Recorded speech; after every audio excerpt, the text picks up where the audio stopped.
రోజువారీ కూలీలు, భవన నిర్మాణ కార్మికులు, వ్యవసాయ కూలీలు రోజంతా కష్టపడి తమ కుటుంబాన్ని పోషించుకుంటారు. వారంతా పెట్టుబడులకు చాలా దూరంగా ఉంటారు. చిన్న చిన్న పొదుపు చేస్తూ తమ కుటుంబానికి కావలసినవి సమకూర్చుకుంటారు.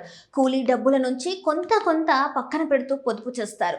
ఒకప్పుడు ఇంట్లోని పోపుల డబ్బాలు, గల్లగురిలు వంటి వాటిలో డబ్బులు దాచివారు. కానీ ఇలా ఇంట్లో డబ్బులు దాయడం అంత సురక్షితం కాదు. కష్టపడి సంపాదించిన డబ్బులను ఎవరైనా దోచుకునే ప్రమాదం ఉంటుంది. అలాంటి వారందరి కోసం స్టేట్ బ్యాంక్ ఆఫ్ ఇండియా ఒక అద్భుతమైన పథకం అందిస్తుంది. ఇందులో నెల నెల చిన్న చిన్న మొత్తంలో డబ్బు దాచుకునే అవకాశం ఇస్తుంది. పొదుపు ఖాతాతో పోలిస్తే ఇందులో అధిక వడ్డీ వస్తుంది. నిర్ణీత కాలానికి నెల నెల పొదుపు చేసుకునే అవకాశం అందించే పథకాన్ని రికరింగ్ డిపాజిట్ స్కీమ్ అంటారు. తమ ఆర్థిక లక్ష్యాన్ని చేరుకునేందుకు ఈ పథకం సహాయపడుతుంది. కనీసం మెచ్యూరిటీ కాలం 12 నెలలుగా ఉంటుంది. గరిష్టంగా 60 నెలలు పొదుపు చేసేందుకు అవకాశం ఉంటుంది. దేశవ్యాప్తంగా అన్ని ఎస్బీఐ బ్యాంకులలో ఈ రికరింగ్ డిపాజిట్ అందుబాటులో ఉంటుంది.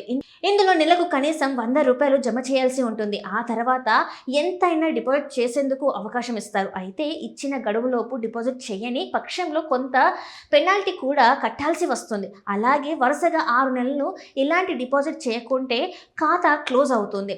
ఎస్బీఐ అందిస్తున్న రికరింగ్ డిపాజిట్ పథకంలో మీరు నెలకు 100 రూపాయల చొప్పున డిపాజిట్ చేశారు అనుకుందాం. మీరు 5 సంవత్సరాల పాటు అంటే 60 నెలలు డిపాజిట్ చెయ్యాలి. అంటే మీ పెట్టుబడి 6,000 అవుతుంది. మీకు వడ్డీ రేటు 6.50% వర్తిస్తుంది. 5 సంవత్సరాల తర్వాత చేతికి ఎంత వస్తుంది అనేది ఆన్లైన్ క్యాలిక్యులేటర్ ద్వారా ముందే లెక్కించుకోవచ్చు. నెలకు 100 జావ చేస్తూ వెళ్తే 5 ఏళ్లకు 6,000 అవుతుంది. దానిపై వడ్డీ 1,000 రూపాయల 106 వస్తుంది. మొత్తం 7,106 రూపాయలు మీ చేతికి వస్తాయి. అదే మీరు నెలకి 500 పొదుపు చేయడం మొదలు పెట్టారనుకుందాం. అప్పుడు 5 సంవత్సరాలకు మీ పెట్టుబడి డిపాజిట్ అమౌంట్ మొత్తం 30,000 అవుతుంది. దీనిపై వడ్డీ 6.5%తో లెక్కిస్తే 5 ఏళ్లలో 5,528 అవుతుంది. దీంతో మొత్తంగా మీ చేతికి 35,528 రూపాయల వరకు అందుతాయి. ఇక మీరు నెలకి 1,000 చొప్పున పొదుపు చేస్తూ వెళ్తే 5 ఏళ్లలో మీ డిపాజిట్ అమౌంట్ 60,000 అవుతుంది.